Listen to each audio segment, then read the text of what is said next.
لبيك اللهم لبيك لبيك لا شريك لك لبيك إن الحمد والنعمة لك والملك لا شريك لك لبيك اللهم لبيك لبيك لا شريك لك لبيك إن الحمد والنعمة لك والملك لا شريك لك আল্লাহর বান্দা আল্লাহর কাছে উপস্থিত হয়ে বলতেছে, আল্লাহ তোমার কাছে উপস্থিত যেই বান্দাকে তুমি ডাক দিয়েছো যে হজ করার জন্য আসো, আল্লাহর তোমার ডাকে বান্দা সাড়া দিয়েছে, রুহের জগতেও ডাকে সাড়া দিয়েছে, বাস্তবিকভাবেও তোমার সামনে বান্দা বডি নিয়ে হাজির হয়েছে হজ করার জন্য। শুরুতে আমাদের কাজ হলো উমরা। শুরুতে কাজ কি? কথা বলেন। উমরা। অনেকে চিন্তা করতেছেন, হুজুর আমরা তো এখন হজে যাব না, এটা আমরা শিক্ষা লাভ কি? হজের কাজের জন্য, হজের উদ্দেশ্যে যদি এটা শিখি, আল্লাহ যদি কবুল করেন অতি তাড়াতাড়ি বাইতুল্লাহ আমাদেরকে পৌঁছায় দিবেন। হজে না যান, উমরা তো এখন অ্যাভেলেবেল যায়। কি বলেন ভাই, যায় না? উমরা তো মানুষ অ্যাভেলেবেল যাতায়াত করে। উমরার সাথে হজের তো আর বেশি কিছু কাজ নয়। উমরার কাজের সাথে হজের কোনো কি নাই, তেমন কোনো তফাৎ নাই। বুঝে আসছে কথা? হজের 3টা ফরজের 2টা ফরজই, হজের একটা ইতি শুলে, হজের মধ্যে 3টা ফরজ, ইহরাম বাঁধা, তওয়াফ করা, আর একটা হলো আরাফা। দেখেন, ইহরাম বাঁধা, তওয়াফ করা, এটা আমরা উমরার মধ্যেও পাবো। বাকি রইল কয়টা? একটা কাজ। কথা বলেন, কয়টা কাজ? একটা কাজ, সেটা হলো হজের মধ্যে, এটা উমরার মধ্যে নেই। তো উমরার মধ্যে আমাদের 4টা কাজ। উমরার মধ্যে কয় কাজ? কথা বলেন, 4 কাজ। 1 নম্বর হলো ইহরাম। 1 নম্বর কি? ইহরাম। 2 নম্বর তওয়াফ। 2 নম্বর কি? তওয়াফ। 3 নম্বর হলো সাই। 3 নম্বর কি? সাই। 4 নম্বর হলো হলক। 4 নম্বর কি? হলক। খুব সহজ। দেখেন, উমরার মধ্যে 4 কাজ, ইহরাম, তওয়াফ, সাই, হলক। ইহরাম, তওয়াফ, সাই, হলক। ইহরাম, তওয়াফ, সাই, হলক। উমরার মধ্যেই 4 কাজ, ইহরাম, তওয়াফ, সাই, হলক। ইহরাম, তওয়াফ, সাই, হলক। 2 কাজ ফরজ, 2 কাজ ওয়াজিব। ইহরাম বাঁধা ফরজ, তওয়াফ করা ফরজ, সাই করা ওয়াজিব, হলক করা, হলক মানে মাথা মুন্ডানো। এই 2টা হলো ওয়াজিব, এই 2টা হলো কি? ফরজ। 2টা ফরজ, 2টা ওয়াজিব। 2টা ফরজ, 2টা ওয়াজিব। এবার আসেন আমরা ইহরাম। ইহরামের মধ্যে কয়েকটা কাজ, একটু মিলে সামনের দিকে আসুন। ইহরামের মধ্যে কয়েকটা কাজ আছে। ইহরামের মধ্যে কয়েকটা কাজ আছে।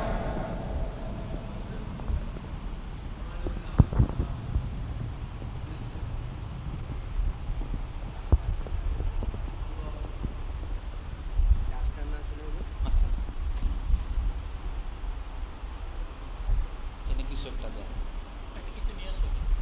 এখানে কিছু একটা দেন, ওই যে বালিশটা দেন।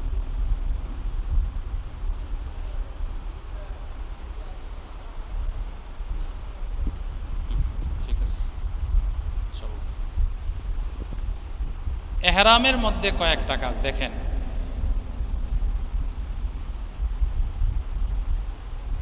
এক নম্বর হলো গোসল বা ওযু। এমনি যেমন আছে এমনি গোসল অথবা ওযু। যদি গোসল করতে পারেন গোসল, বাসা থেকে যখন আমরা রওনা করব, অনেক সময় গোসল করে যদি ইহরাম বাঁধি তাহলে গোসলের উপরে ইহরাম হলো। আমরা অনেক সময় হজ ক্যাম্পে গিয়ে আমরা সেখানে যদি আমরা ইহরাম বাঁধি, সেটা আর গোসলের উপর হবে না, সেটা হবে ওযুর উপরে। আমরা প্রথমে ওযু বা গোসল, যদি বাসা থেকে আমরা ইহরাম বাঁধতে পারি তাহলে গোসল করে ইহরাম বাঁধা সম্ভব হবে। বুঝে আসছে কথা? আর যদি হজ ক্যাম্পে গিয়ে পড়ি তাহলে সেই ক্ষেত্রে আর গোসলের সাথে হবে না, আমরা ওযু করে তারপরে কি বাঁধবো? ইহরাম বাঁধবো। তো প্রথমে গোসল বা ওযু করব, 2 নম্বরে আমরা কি করব, এহরাম বাঁধবো। বুঝে আসছে কথা? 2 নম্বরে কি বাঁধবো, এহরাম বাঁধবো। 3 নম্বরে নামাজ পড়ব। 3 নম্বরে কি করব আমরা, নামাজ। 3 নম্বরে নামাজ আদায় করব। 4 নম্বরে নিয়ত করব।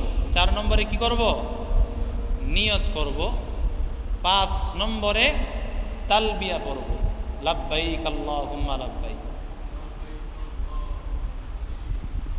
তাহলে 1 নম্বর কাজ কি, এহরামের মধ্যে 5 কাজ। এহরামের মধ্যে কয় কাজ, 5 কাজ। 1 নম্বর হলো আমরা গোসল করব সম্ভব হলে, আর না হয় ওযু করে নিব। 2 নম্বর আমরা এহরামের কাপড়টা বাঁধব। এহরামের কাপড় যেহেতু এখানে নাই, 2টা কাপড়, 2টা করে 2 সেট নিব। একটা নিচের কাপড় আর একটা উপরের কাপড়। নিচে আমরা স্বাভাবিকভাবে যে লুঙ্গি বাঁধি, এই সিস্টেম করে আমাদের যেভাবে সুবিধা হয় এভাবে আমরা বেঁধে নিব। আরেকটা কাপড় আমরা শরীরকে আবৃত করব চাদরের মতো। এক্ষেত্রে অনেকে এই যে ডান বগলটা খালি রাখে, এই ডান বগলটা শুধুমাত্র আমরা যখন ওমরা করব অথবা হজ করব, হজ অথবা ওমরার যেই তওয়াফ, এই তওয়াফের 7 চক্করের প্রথম 3 চক্করের মধ্যে শুধু এই ডান কাঁধ খালি রাখবে। 7 চক্করের কয় চক্কর, 7 চক্করের 3 চক্করের মধ্যে কিছু কিছু ভাইকে এমন দেখা যায়, এই যে ঘর থেকে বেরোইছে ওই সময় কি করে, এইভাবে এই ডান কাঁধ খালি রেখা এইভাবে কাপড়টা এইভাবে রাখে, এই ডান দিক থেকে বের করে কাপড় বাম দিকে রাখে। এটা সুন্নত তরিকা না, এটা মাকরুহ হবে। বরং আমার আসল কাজ এটা কখন, যখন আমরা উমরার জন্য তওয়াফ করব বা হজের জন্য তওয়াফ করব, ওই সময়ে 7 চক্করের 3 চক্করে, 7 চক্করের কয় চক্করে, প্রথম 3 চক্করের মধ্যেই কাজ করব। তো আমি গোসল বা ওযু করার পরে আমি এহরামের কাপড় বাঁধলাম। এরপরে আমি 2 রাকাত নামাজ পড়লাম, 2 রাকাত নামাজ পড়লাম। নামাজ পড়ার পরে আমি নিয়ত করলাম, আল্লাহুম্মা ইন্নী উরিদুল উমরাতা, আল্লাহ আমি উমরার নিয়ত করলাম, ফায়াসসিরহা লি ওয়া তাকাব্বালহা মিন্নি, আল্লাহ আমি উমরার নিয়ত করেছি, উমরাকে সহজ করো, তুমি উমরাকে কবুল করো। সুবহানাল্লাহ বলেন। দেখেন, কোনো আমলের ক্ষেত্রে নবীজি সহজ করার দোয়া করেননি, শুধুমাত্র হজের ক্ষেত্রে, উমরার ক্ষেত্রে বলেছেন। কেন? কারণ হজ এবং উমরার কাজটা সবচেয়ে কঠিন বিধায় নবীজি আল্লাহর কাছে দোয়া করছেন, আল্লাহ কাজটারে তুমি সহজ করে দাও এবং কাজটা কবুল করো। সুবহানাল্লাহ বলেন। তাহলে আমরা নিয়ত করব, আল্লাহ আমি উমরার নিয়ত করেছি। আরবিতে যদি না বলতে পারি, আল্লাহ উমরার নিয়ত করেছি, কবুল করো, সহজ করো। উমরার নিয়ত করেছি, কবুল করো, সহজ করো, এক কথা।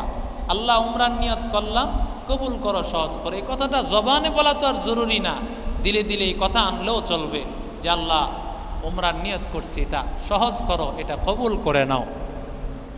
এরপরে 5 নম্বর আমার কাজ হবে, লাব্বাইক আল্লাহুম্মা লাব্বাইক, লাব্বাইক লা শারীকা লাকা লাব্বাইক, ইন্নাল হামদা ওয়ান নি'মাতা লাকা ওয়াল মুলক লা শারীকা লাক, লাব্বাইক আল্লাহুম্মা লাব্বাইক, লাব্বাইক লা শারীকা লাকা লাব্বাইক, ইন্নাল হামদা ওয়ান নি'মাতা লাকা ওয়াল মুলক লা শারীকা লাক, লাব্বাইক আল্লাহুম্মা লাব্বাইক, লাব্বাইক লা শারীকা লাকা লাব্বাইক, ইন্নাল হামদা ওয়ান নি'মাতা লাকা ওয়াল মুলক লা শারীকা লাক।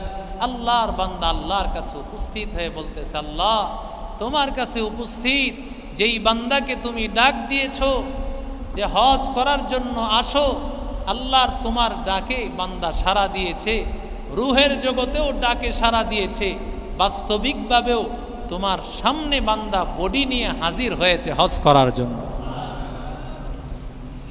তো এই তালবিয়াটা আমরা শুরু করব কখন? এহরাম বাঁধার পরে। এই এহরাম বাঁধার পর থেকে নিয়ে এই তালবিয়া চলতে থাকবে। একবারে কোথায়?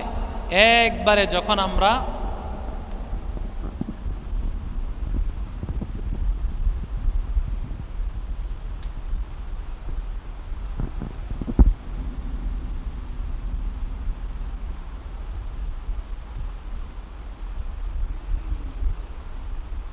আমরা এই হজরে আসওয়াদের এই জায়গা আসার আগ পর্যন্ত আমাদের তালবিয়া চলতে থাকবে। সুবহানাল্লাহ বলে। এই জায়গা আসার আগ পর্যন্ত গাড়িতে আসি, বিমানে আসি, বিমান থেকে আবার গাড়ি, সেখানেও সব জায়গায় তালবিয়া চলবে। আমরা বাংলাদেশ থেকেই যেহেতু আমাদের এহরাম বাঁধতে হয়, অনেক ভাই মাসআলা না মাইনা নিজের মন মতো চলতে চায়। কিছুদিন আগেও কেউ ঢালায় আমাদের মোহতামিম সাহেব হুজুর বলতেছিলেন, এক লোক সেখানে গিয়া, ওই জায়গায় গিয়া সে কি বাঁধতেছে, সে এই সৌদি আরব গিয়ে মক্কায় গিয়ে সে এহরাম বাঁধতেছে। মক্কায় গিয়ে এহরাম বাঁধা জায়েজ হবে তার জন্য? জায়েজ হবে না।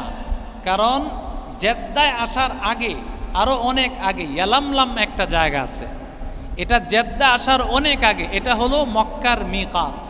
এটা হলো কি মক্কার, মানে এই জায়গায় অতিক্রম করার আগে কি করতে হয়, এহরাম বাঁধতে হয়। তো হাজী সাহেবরা যেহেতু যখন এয়ারপোর্ট বিমানে থাকবে, ওই বিমানের মধ্যে এটা বাঁধা সম্ভব না, এই জন্যই বিমানে ওঠার আগে কি করতে হয়, এহরামটা বেঁধে নিতে হয়। তো আমরা যেহেতু এহরামটা আমরা হজ ক্যাম্পে, হাজি ক্যাম্পে আমরা এটা পরে নিব, পরে নেওয়ার পর যখন আমরা মক্কাতে যাব, যাওয়ার পরে সর্বপ্রথম আমরা নিজেদের হোটেলে গিয়ে আমাদের ব্যাগ ট্যাগ রেখে, সেখানে অনেকে কিছুক্ষণ রেস্ট নেয়, 1 ঘন্টা 2 ঘন্টা রেস্ট নেয়, সেটাও করতে পারি।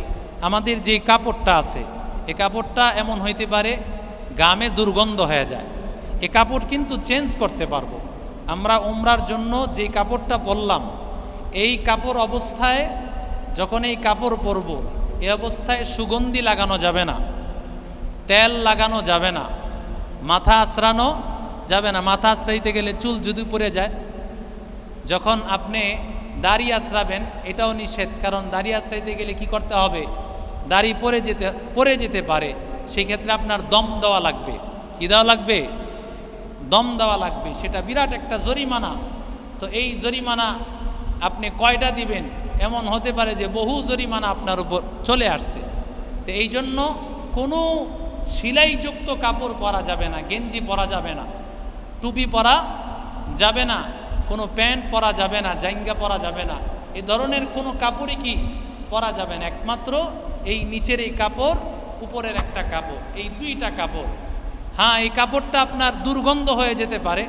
যখন আপনি গেলেন সৌদি আরবে, আপনি এই বাংলাদেশ থেকে এটা ব্যবহার করছেন, দুর্গন্ধ হতে পারে, এটা আপনি চেঞ্জ করে আবার আরেকটা পরবেন, আরেকটা কাপড় আপনি পরিধান করে নেবেন। তো আমি তালবিয়া আমার চলতে থাকবে এই পর্যন্ত, হাজরে আসওয়াদের এই জায়গায় আসা পর্যন্ত। এখানে একটা সবুজ বাতি আছে, এখানে একটা কি আছে, সবুজ বাতি আছে। এই জায়গায় আসার আগ পর্যন্ত আমার বাম দিকে থাকবে বাইতুল্লাহ। বাম দিকে কি থাকবে, এই যে দেখেন, ঠিক এই জায়গা থেকে শুরু। তো আমি যখন এই হজরে আসওয়াদ বরাবর আসব, এই পর্যন্ত আমার তালবিয়া চলতে থাকবে। এখন আসলাম মাত্র তওয়াফ। 2 নম্বর কাজ কি, উমরার 2 নম্বর কাজ কি, কথা বলে না, তওয়াফ। উমরার 2 নম্বর কাজ কি, ইহরামের কাজ শেষ হইল। এখন এই জায়গায় আসার পর থেকে আমার তওয়াফের কাজ শুরু।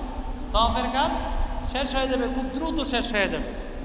তওয়াফের কাজ শুরু। সর্বপ্রথম আমি যখন তওয়াফ করব, তওয়াফের শুরুতে আমরা একবার সবুজ বাতির দিকে তাকাবো, আরেকবার আমরা এই হজরে আসওয়াদের দিকে তাকাবো, দেখব 2 দিকটা দিক ঠিক আছে কিনা। এইভাবে বিসমিল্লাহি আল্লাহু আকবার ওয়ালিল্লাহিল হামদ, বিসমিল্লাহি আল্লাহু আকবার ওয়ালিল্লাহিল হামদ, এইভাবে একবার দিয়ে আমরা চুমুখে স্টার্ট শুরু করব। আমরা তওয়াফ শুরু করব এখান থেকে। এখানে হলো হাতিমে কাবা, এই জায়গাটা হলো কি, হাতিমে কাবা, রুকনে ইরাকি, এটা হলো রুকনে ইরাকি, রুকনে শিমালি। তো এখান থেকে আমাদের তওয়াফ শুরু হবে। এখান থেকে তওয়াফ শুরু হইয়া এই পর্যন্ত 1 তওয়াফ, 1 চক্কর, আবার এখান থেকে নিয়ে এই পর্যন্ত 2 চক্কর, এখান থেকে নিয়ে 3 চক্কর, এখান থেকে নিয়ে আবার 4, 5, 6, 7। কি বলেন ভাই, ঠিক আছে?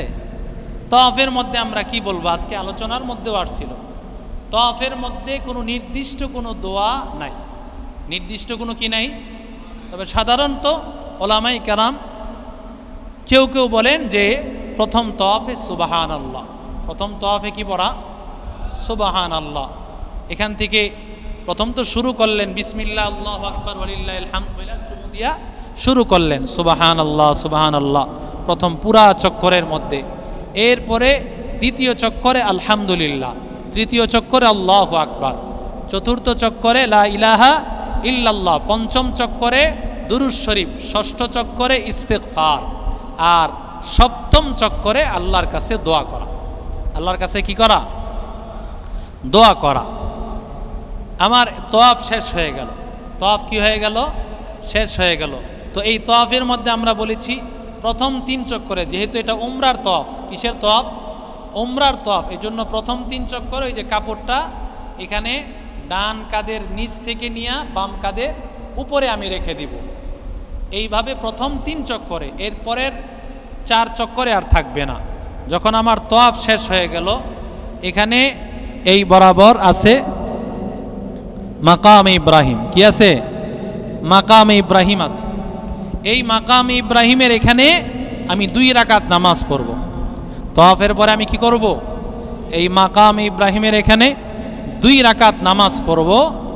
নামাজ পড়ার পরে আল্লাহর কাছে যা ইচ্ছা আমি চাইতে থাকব। তো এখানেই মাকাম ইব্রাহিমের কাছাকাছি জায়গা পাওয়া যায় না, যেহেতু মানুষের ভিড়। আমি এটার যতটুকু কাছাকাছি মোটামুটি আমি জায়গা খুঁজতে থাকলে কোনো না কোনো জায়গা পেয়ে যাব। যদি দূরেও পাওয়া যায়, যেখানে পাওয়া যায় সেখানে আমি আদায় করতে পারবো, কিন্তু যতটুকু কাছাকাছি পাওয়া যায় সুবিধা হলে মাকাম ইব্রাহিমের কাছাকাছি আমরা নামাজটা আদায় করব। নামাজ আদায় করার পর দোয়া করার পরে আমরা জমজমের পানি পান করব। জমজমের পানি আমরা পান করব, কিছু পানি পান করব, মাথায় কিছু পানি ব্যবহার করব, দাড়িতে লাগাবো, শরীরে লাগাবো, কারণ পুরা জমজমের পানিটাই বরকত, উম্মতের জন্য শেফা, উম্মতের জন্য রহমত। এই জমজমের পানি পান করার পরে আমরা চলে আসব, আমরা এখানে সাফা পাহাড়ে চলে আসব। কোথায়? সাফা পাহাড়ে।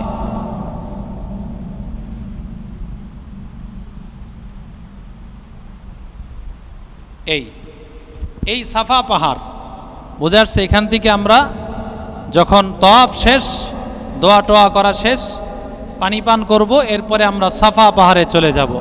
সাফা পাহাড়ে চলে গিয়া সেখানে দাঁড়ায়া আমরা বাইতুল্লাহর দিকে ফিরে দোয়া করব। শুরুতে আমরা দোয়া করব, যদি আয়াত পারি, আয়াত লেখা আছে সেখানে ইন্নাস সাফা ওয়াল মারওয়াতা মিন শাআইরিল্লাহ। এখান থেকে নিয়ে সফা, এখানেও 7 চক্কর। এখানেও কয় চক্কর? 7 চক্কর বলতে এখান থেকে এখানে একটা, এখান থেকে সফা থেকে শুরু, মারওয়া আইসা শেষ। সফা থেকে শুরু, মারওয়া আইসা শেষ। মারওয়া থেকে শুরু, সফা আইসা শেষ। 1 2 3 4 5 6 7। বুঝে আসছে কথা? আবার 14টা দিয়েন না। কটা দিয়েন না? 2টা মিলে, মানে সফা থেকে মারওয়া, মারওয়া থেকে সফা একটা না, বরং সফা থেকে মারওয়া একটা, মারওয়া থেকে সফা কি? আসলে এটা ভুল হয়ে যায়, অনেক আলেম ওলামারাও ভুল করে। এই মাসালা কেন শিখে যাওয়া দরকার? সেখানে আপনি মনে করবেন আপনাকে মুআল্লিম নিয়ে যাবে, মুআল্লিমই তো আমারে শিখাই দিবে। আপনি কই থাকবে, মুআল্লিম কই থাকবে, আপনি নিজেও কইতে পারবেন না। স্বাভাবিক, যেহেতু ভিড়ের জায়গা, কেউ ঠিক থাকতে পারে না। এখন তখন আপনি গাইলে লাভ হবে না, না আপনি তার সাথে লেগা থাকতে পারেন নাই, হয়তো বা আপনার কেউ ঠেলা দিছে, আপনি সাইডে গেছেন, আর খুঁজে পান নাই। এক একজনের এক এক ঝামেলা। আপনার বিবি আস্তে আস্তে হাঁটে, তারে খেয়াল করতে গিয়ে আপনি কি করছেন? এই জামাত হারায় ফেলছেন। তো তখন আপনি এই কাজগুলো করবেন কিভাবে? এই কাজগুলো হজ করা যেমন ফরজ, অনেক বিষয়গুলো বুঝে না মানুষ। হজ করা যেমন ফরজ, হজের মাসআলা শিখাও কি ফরজ। এটা ফরজ। এই মাসআলা আপনি যদি না জানেন, আপনার হজ হবে না। কারণ আপনি আপনার যে মুআল্লিমকে আপনি খুঁজে তালাশ করে পাবেন না। কেন পাবেন না? কারণ এই ভিড়ের কারণে সম্ভব হবে না। আপনি 2 মিনিট পাইবেন, এরপরে দেখবেন নাই, আবার কিছুক্ষণ পরে পাইছেন, তখন পাইলে লাভ হবে কি? মাঝখানে তো অনেক কাজ হয়ে গেছে। বুঝেন নাই কথা? কারণ কি সে কি আপনার জন্য আবার কাজ শুরু করবে? সম্ভব না, কারণ যেহেতু কাজ হয়ে গেছে এটা করাও সম্ভব না, সেটা আরেক দিকে চলে যাবে। তো এখানে সাফা পাহাড়ে ওইটা আমরা আয়াত পড়ব, এখান থেকে নিয়ে আমরা এই পর্যন্ত আসব। মাঝখানে সবুজ বাতি আছে, কিছু সবুজ বাতির কিছু জায়গা আছে। যারা গেছেন তাদের কাছে তো মজা লাগতেছে আলোচনাগুলো, যারা যান নাই তাদের কাছে অনেকে ইউটিউব দেখে বিভিন্ন সোশ্যাল মিডিয়ার মাধ্যমে জানছেন, তো জানলেও আসলে সরাসরি যাওয়া আর অনলাইনে দেখা একরকম না, কি বলেন ঠিক না? যারা দেখে আসছে তাদের কাছে তো ভাসতেছে, তাদের কাছে মনে হচ্ছে কি এই যে আমি এখন বাইতুল্লাহ আছি, তো যেই জায়গাটা সবুজ বাতি দেওয়া থাকবে কিছু জায়গা, এই জায়গার মধ্যে আপনি দৌড় দিবেন।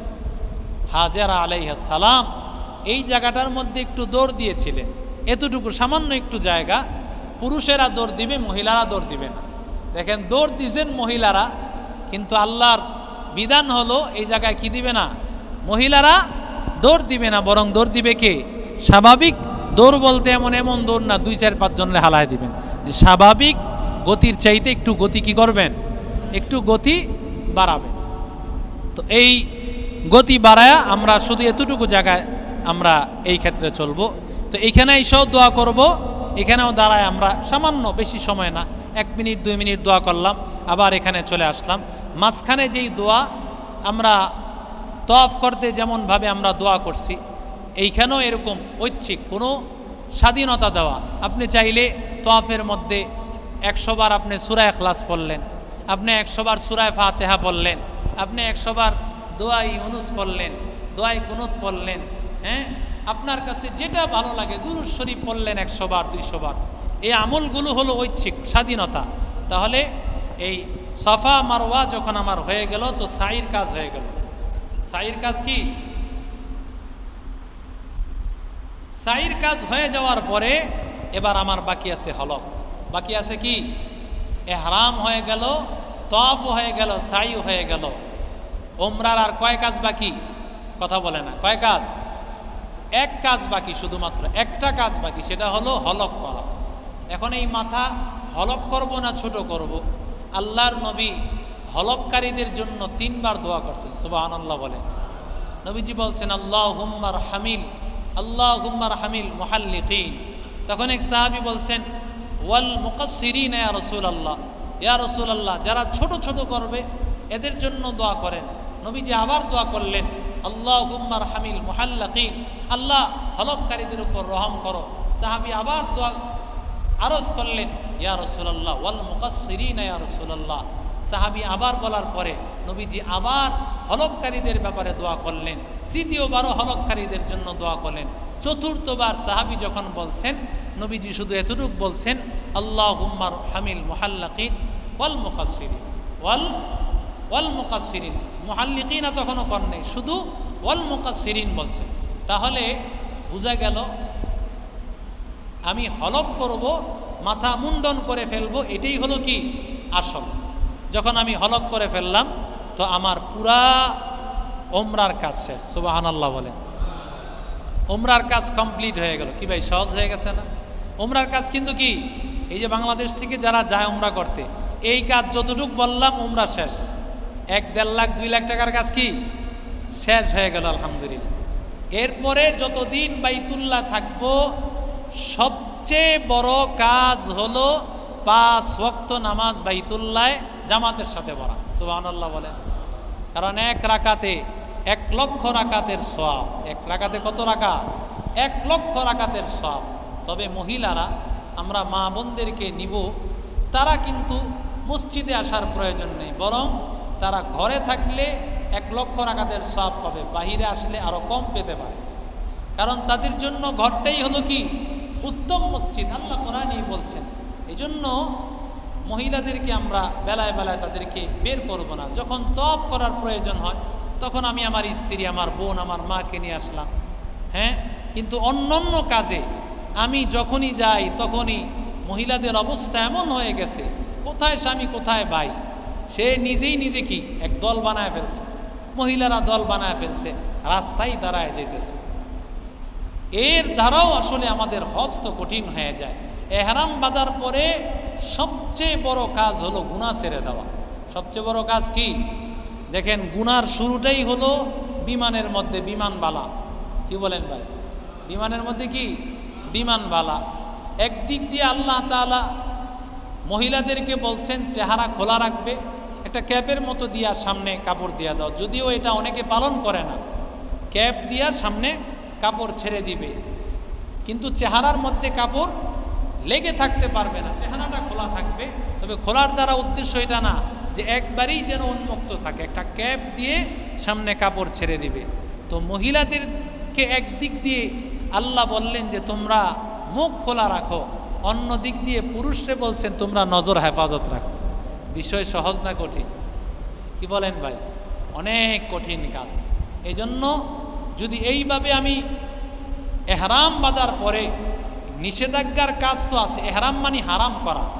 এক নম্বর হারাম করব আমি গুনাহ, আমি হারাম করে নিব আমার উপরে, আমি কোনো গুনার কাজ করব না। কারণ হজের মধ্যে সবচেয়ে বড় কাজ হলো মান হাজ্জালিল্লাহ ফালাম ইয়ারফাস ওয়ালাম ইয়াফসুক, যখন গুনাহ করবে না, গালিগালাজ করবে না, কারো গীবত শিকায়াত করবে না, ওই হজটাই হবে হজ। নজরের হেফাজতটা সবচেয়ে বড় মারাত্মক জিনিস।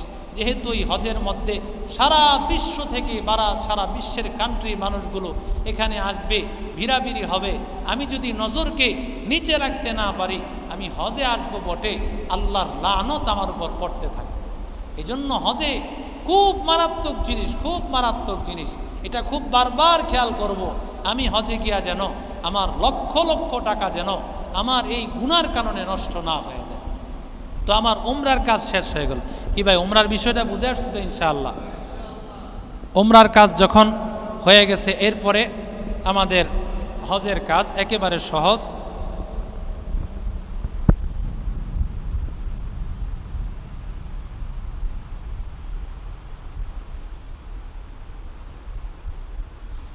দেখেন, 7 তারিখ আমাদের কোনো আসলে শরীয়তের বিধান মতো কোনো কাজ নাই। 7, 8, 9, 10, 11, 12, মূলত 8, 9, 10, 11, 12 এই 5 দিন হলো কাজ। 6 দিন লিখলাম কেন? কারণ আমরা মিনায় আসব, এহরাম বাঁধবো, এই দিন আমাদের হজের কাজ শুরু হবে 8 তারিখ সকাল থেকে। 8 তারিখ সকালে আমরা মিনায় আসব। 8 তারিখ সকালবেলা কি মিনায় আসব এহরাম বেঁধে। এক্ষেত্রে এহরামটা কোথা থেকে বাঁধবো? এহরাম আমরা যেহেতু আমরা এই কি বলে হোটেল থেকে বের হব, হোটেল থেকে বেঁধে আসতে পারি। কেউ চাইলে হেরেম শরীফে ঢুকে বাইতুল্লাহ গিয়া সেখানে আমি এহরাম বাঁধবো, নামাজ পড়বো, নিয়ত করে তালবিয়া পরে এরপরে আসতে পারি, যে যেভাবে ইচ্ছা। তবে এখানে আমরা এহরাম বাঁধবো। এই এহরামটা যে বাঁধলাম একবারে হজের দিন 10 তারিখ কোরবানি করে হলক করার পরে এই এহরাম করব। কি ভাই বুঝে আসছে না ইনশাআল্লাহ? তো আমরা আমাদের কাজ হলো 8 তারিখ এই মিনার মধ্যে জোহর, আসর, মাগরিব, এশা, ফজর, জোহর, আসর, মাগরিব, এশা, ফজর, এই 8 তারিখ 5 ওয়াক্ত নামাজ পড়তে হয়। 8 তারিখ কয় ওয়াক্ত নামাজ পড়তে হয়? মিনার মধ্যে 5 ওয়াক্ত নামাজ পড়তে হয়, জোহর, আসর, মাগরিব, এশা, পরের দিনের ফজর। কিন্তু সৌদি সরকার আমাদেরকে 7 তারিখ রাতের বেলায় নিয়ে যাবে।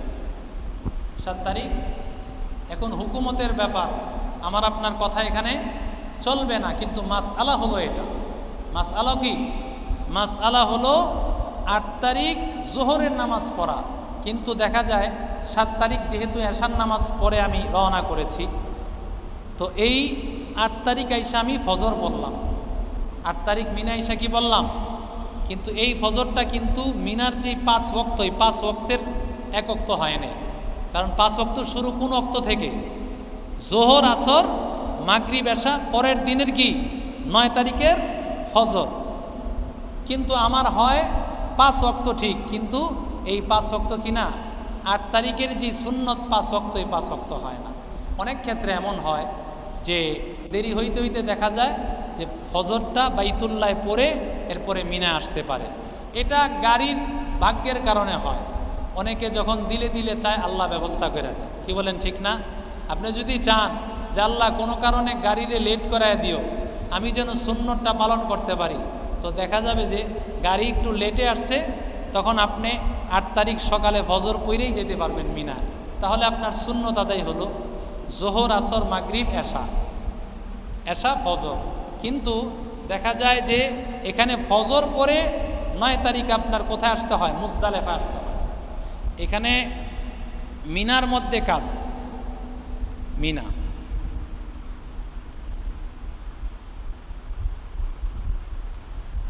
এই মুজদালেফা হলো 9 তারিখের কাজ। মুজদালেফা কয় তারিখের কাজ? 9 তারিখের কাজ। 9 তারিখ মূলত 8 তারিখ, এই 9 তারিখের ফজরটা মিনায় পড়ে তারপরে এখানে আসার নিয়ম। কিন্তু সৌদি সরকার আমাদেরকে 8 তারিখ রাতের বেলা এশারের পরেই আমাদেরকে মুজদালেফায় নিয়ে আসবে। 8 তারিখ সকালবেলায় নিয়ে আসবে, এই এশার নামাজের পরেই নিয়ে আসবে। ওই যে অনেক ক্ষেত্রে বললাম, হয়তোবা ভাগ্য যদি ভালো হয় তাহলে আমাকে আনতে আনতে ফজরের পরে আনবে, তাহলে সুন্নত পালন হলো। কিন্তু যদি সেটা না হয় তাহলে হুকুমত যেভাবে চলবে আমাকে সেভাবেই চলতে হবে। 9 তারিখ আসার পরে আমার সর্বপ্রথম কাজ হবে সকাল থেকে নিয়ে 11টা পর্যন্ত ঘুম। সকাল থেকে নিয়ে, কারণ আমি যদি 11টা পর্যন্ত মোটামুটি সকালে লম্বা একটা টাইম ঘুমাতে পারি, আমার এরপরের লম্বা চৌড়া এক কাজ আমার জন্য অপেক্ষমান। 10 তারিখের যেই কাজ, 9 তারিখের রাতের যেই কাজ, এই কাজ আপনার জিন্দিগিতে এত কঠিন কাজ আর করেননি। বরং বছরে হজ যদি করে থাকেন তো এই হজের কারণে এই বছরে এই একটা দিনই সবচেয়ে কষ্ট করছেন, সেটা হলো এই তারিখের রাতে থেকে যেই কাজটা শুরু হবে। এই জন্যই এই দিনের প্রস্তুতিটা কঠিন। আমি যদি 11টা পর্যন্ত ঘুমাতে পারি, 9 তারিখ সকালবেলা 11টা পর্যন্ত ঘুমাইতে পারি, 11টা বাজে উঠে যদি সম্ভব হয় আমি গোসল করব, না সম্ভব হইলে আমি অজু করে আমি তৈয়ার হয়ে যাব। ওই দিন সূর্য হেলা থেকে নিয়ে, মানে জোহরের সময় থেকে নিয়ে মাগরিব পর্যন্ত, সূর্য হেলা পর্যন্ত এতটুকু সময় আরাফার ময়দানে থাকা, এটাই হলো আল হাজ্জু আল আরাফা, হজের মূল, হজের ফরজ। সুবহানাল্লাহ বলে। এমন কোনো নবী নাই যেই নবীর আরাফাতে আসেন নাই। এমন কোনো নবী নাই যেই নবীর আরাফাতের ময়দানে আসেন না। বছরের সর্বশ্রেষ্ঠ একটা দিন, সেই দিনই হলো আরাফা। সেই দিনই হলো কি? আরাফার দিন। আল হাজ্জু আল আরাফা, হজের মূল কাজ হলো আরাফা। এজন্য যারা অসুস্থ তাদেরকে বিভিন্ন অ্যাম্বুলেন্সের মাধ্যমে আরাফাটা ওই গাড়ির মধ্যে আইনেই ঘুরায়া নিয়ে যাওয়া হয়। 5 মিনিট 2 মিনিট থাকলেও কি হয়? আরাফার ময়দানে অবস্থান করছে এটা ধরে নেওয়া হয়। তো আমরা 9 তারিখ মাগরিবের আজান পর্যন্ত থাকবো। কোন পর্যন্ত? কিন্তু মাগরিবের আজানের আর সময় দেয় না। মাগরিবের আগে আমাকে গাড়িতে উঠায় ফেলে। মাগরিবের আগে আমরা রওনা করব না, রওনা সাধারণত দেয় না, গাড়িতে বসায় রাখে। কোথায় বসায় রাখে? গাড়িতে বসায় রাখে, সিরিয়াল বাই সিরিয়াল যেহেতু গাড়ি ছাড়ে। কারণ এই 9 তারিখ মুজদালেফায় 9 তারিখ আমরা মাগরিবের নামাজ পড়ব না, মাগরিবের আজান পর্যন্ত থাকব। তো মাগরিব কোথায় পড়ব? মাগরিব আইসা 9 তারিখ আমরা এই নামাজটা আমরা কোথায় পড়ব? না, এটা তো আরাফা হবে, আপনারা স্মরণ করায় দেন। এটা কি হবে? আরাফা। আরাফা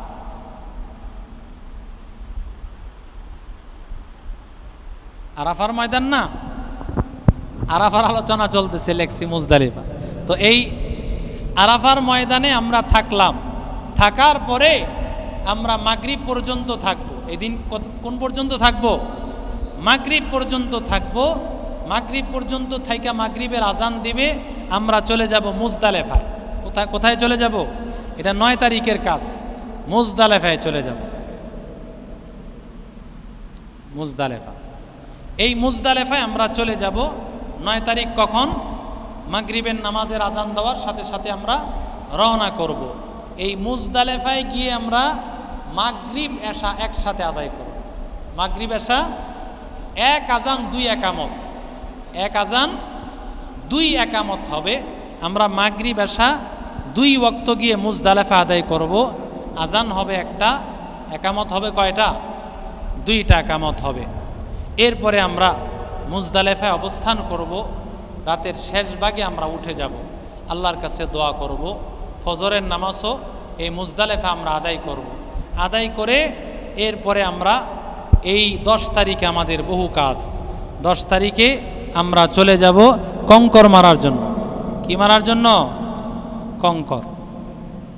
কঙ্কর মারার জন্য আমরা চলে যাব বড় শয়তানকে কঙ্কর মারব। আমরা এই মুজদালেফা থেকে, এটা কঙ্কর মারার জায়গাটা মিনার মধ্যেই পড়ছে, তো কঙ্কর মারতে যাব। সেখান থেকে আমরা তওয়াফে জিয়ারতের দিকে যাব। তওয়াফে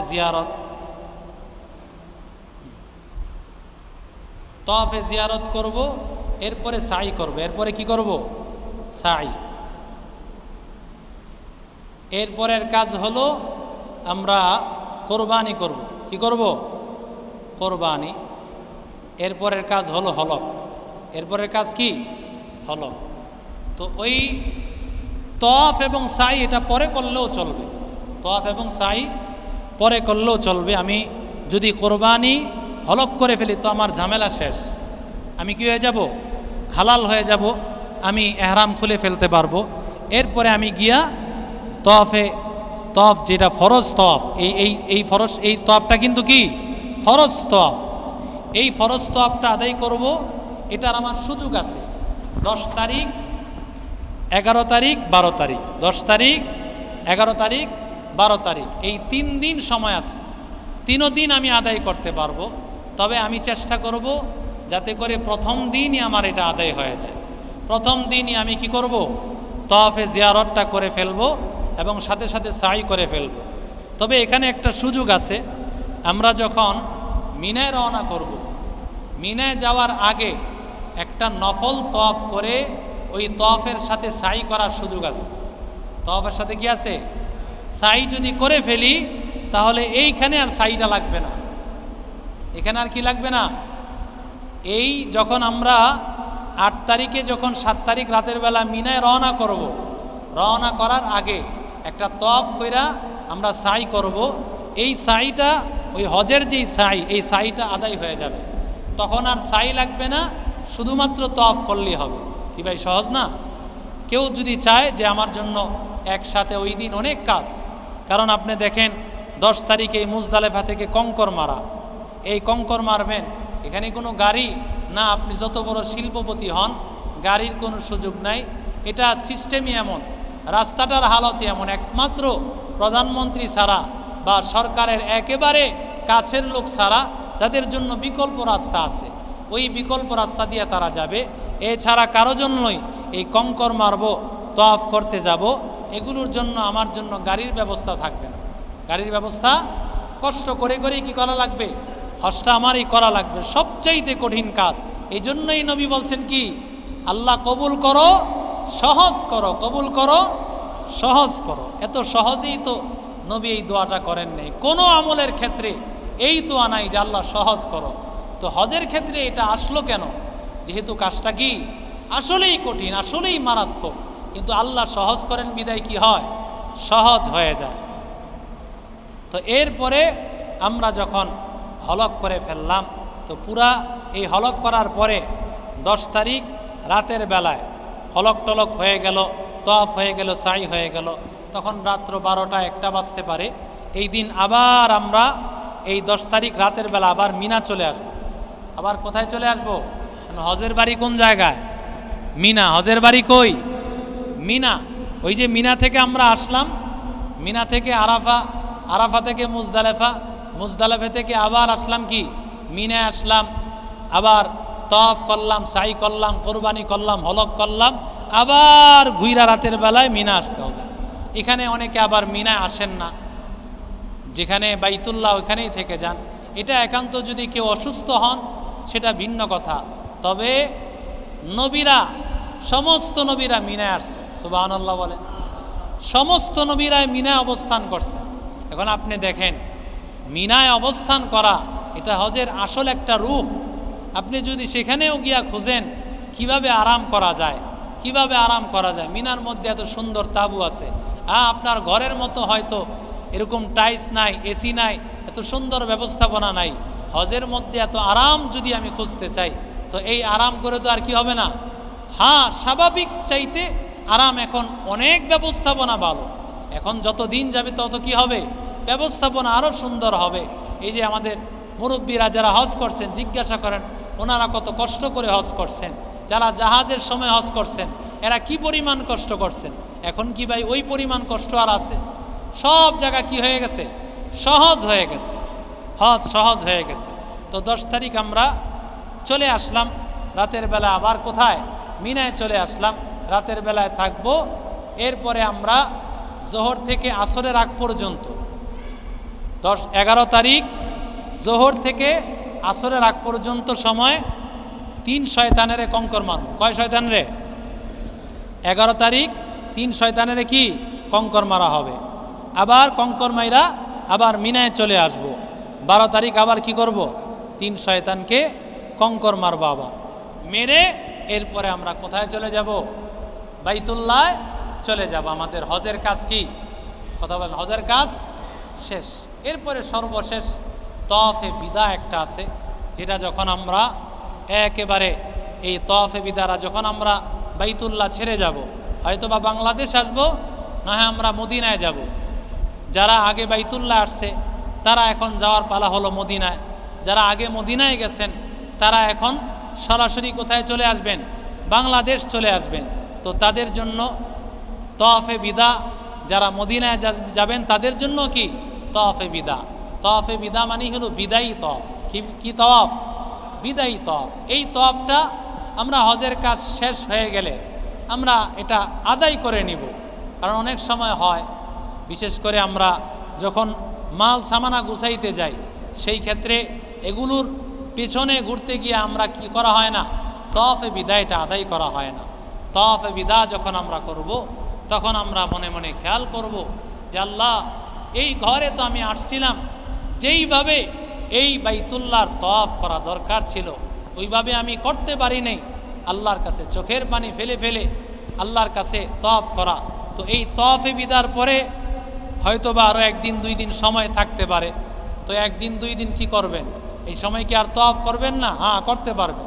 আপনার তওয়াফে বিদায় হয়ে যাবে, এরপরে আপনি কি করবেন, নফল তওয়াফগুলো আপনি করতে পারবেন, কোনো সমস্যা নাই। আপনি এটা ধারণা করেন না যে তওয়াফে বিদা মানে আমি বিদায়ী তওয়াফ করছি, এরপরে আর তওয়াফ করা যাবে না। এরপরে আর কি করা যাবে না? কি বিষয়টা কি এমন না? তওয়াফ করা যাবে, যাবে তো ইনশাআল্লাহ যাবে। হজের মধ্যে সবচেয়ে গুরুত্বপূর্ণ কাজ হলো এই তওয়াফ করা। আমরা আগেই বলেছি 120টা রহমতের 60টা রহমত সিদ্দিন আলী তাইফিন, 60টা রহমত হলো তওয়াফকারীদের জন্য। সুবহানাল্লাহ বলে। আর 40 আলীল মুসল্লিন, 40টা হলো নামাজ আদায়কারীদের জন্য। 20 আলীন নাজিরিন, আর 20টা রহমত তওয়াফ করতেছে না, নামাজও পড়তেছে না, শুধু বাইতুল্লাহর দিকে তাকায় আছে, তারও 20টা রহমত। এজন্য বাইতুল্লাহ আমরা যারা যাব আল্লাহ তাআলার কাছে দোয়া করতে থাকি, আল্লাহ ব্যবস্থা করে দিবেন। সমস্ত ব্যবস্থা করার মালিক কে? এরপরে যখন সেখান থেকে মদিনায় যাব, মদিনায় যাওয়ার বিশেষ এক অনুভূতি থাকার দরকার যে রওজা মুবারকে আমি যাচ্ছি, যেখানে আল্লাহর রসুল ঘুমায় আছেন। আল্লাহর রসুল সেখানে ঘুমায় আছেন, রহমাতুল লিল আলামিন রওজা মুবারকে তিনি শুয়ে আছেন। আমি নবীজির কাছে যাব, যেই নবীর কাছে সাহাবীরা গেছেন, সাহাবীরা নবীর সান্নিধ্য অর্জন করেছেন, নবীর সামনে বসছেন, নবীর সাথে কথা বলছেন, নবীর কমান্ড মানছেন, তারা তো ছিলেন সাহাবী। কিন্তু আমরা কোথায়, তারা কোথায়? তাদের ঈমান কোথায় আর আমাদের ঈমান কোথায়? আমরা কিভাবে দাঁড়াবো নবীর রওজার সামনে? সেই আজমত নিয়ে আমরা নবীজির রওজার সামনে, প্রথমে নবীর রওজা, আসসালাতু ওয়াসসালামু আলাইকা ইয়া রাসূলুল্লাহ, এরপরে হযরত আবু বকরের রওজা, ইয়া আবা বকর ইয়া উমর আসসালামু আলাইকা ইয়া আবা বকর আসসালামু আলাইকা ইয়া উমর ইয়া আমিরাল মুমিনিন, এইভাবে সালাম দেওয়া। এবং আজমত হলো, ভালোবাসা হলো যখন আমরা রওজাতে সালাম জানাবো, আমাদের নজরটা নিচে থাকবে।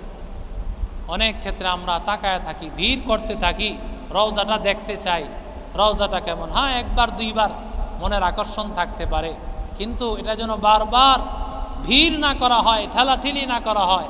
আমি তো নবীর রওজার সামনে আসছি, আমি কেমনে নবীর সামনে মাথা উঠায়া আমি থাকতে পারি, নবী আমার সামনে, নবীর সামনের সুরত, নবীর সিরাত কিছুই নিয়ে তো আমি আসতে পারি নাই। চোখের পানি ফেলতে ফেলতে সালাম দিতে দিতে যাব। আর এখন তো আর ওইভাবে আমাদেরকে রিয়াজুল জান্নায়, আগে হাজী সাহেবরা অহরহ সেখানে ডুইকা সময় দিছেন। রিয়াজুল জান্না রসুলের রওজার সামনে সামান্য একটু জায়গা, এটাই হলো মসজিদে নববীর মূল জায়গা। এখানে রহমাতুল্লিল আলামিন নামাজ পড়তেন। আর যেই জায়গায় নবীজির রওজা, এটাই হলো নবীর ঘর, আয়েশার ঘর। এখানেই নবী ঘুমায় আছেন। এই রিয়াজুল জান্নাহ যেই জায়গাটা, নামাজ পড়তে পারলে অনেক সওয়াব, অনেক ফজিলত, আল্লাহ গুনাহ মাফ করবেন। কিন্তু একবার সুযোগ পাওয়া যায়। এখন কয়বার সুযোগ পাওয়া যায়?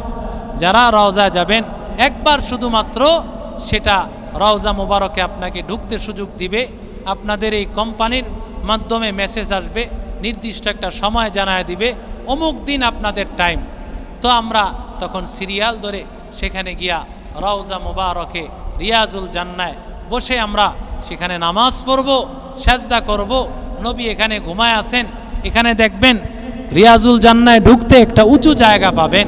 এই উঁচু জায়গা, এটাই হলো আসহাবুস সুফফা, নবীজির সাহাবাই কারাম। এখানে বসে বসে নবীর হাদিসগুলো শুনতেন, সর্বদা এখানেই তারা পড়ে থাকতেন। সুবহানাল্লাহ বলেন। এজন্য আমরা মদিনা, মক্কা মদিনা যাওয়ার জন্য আমরা আল্লাহর কাছে দোয়া করতে থাকি। যাদের টাকা পয়সা নাই, আল্লাহ তাআলার কাছে হিম্মত করি, দোয়া চাই, আল্লাহ ব্যবস্থা করে দিবেন। আল্লাহর কাছে চাইলে আল্লাহর খাজানায় তো অভাব নেই। কি বলেন, ঠিক না ভাই? আল্লাহর খাজানায় কোনো অভাব নাই। আল্লাহ তাআলা যেন আমাদের সব ভাইকে হজ্জে মকবুল, হজ্জে মাবরুর নসিব করেন। সকলে বলি আমিন। দুরূদ শরীফ পড়ে আল্লাহুম্মা সাল্লি আলা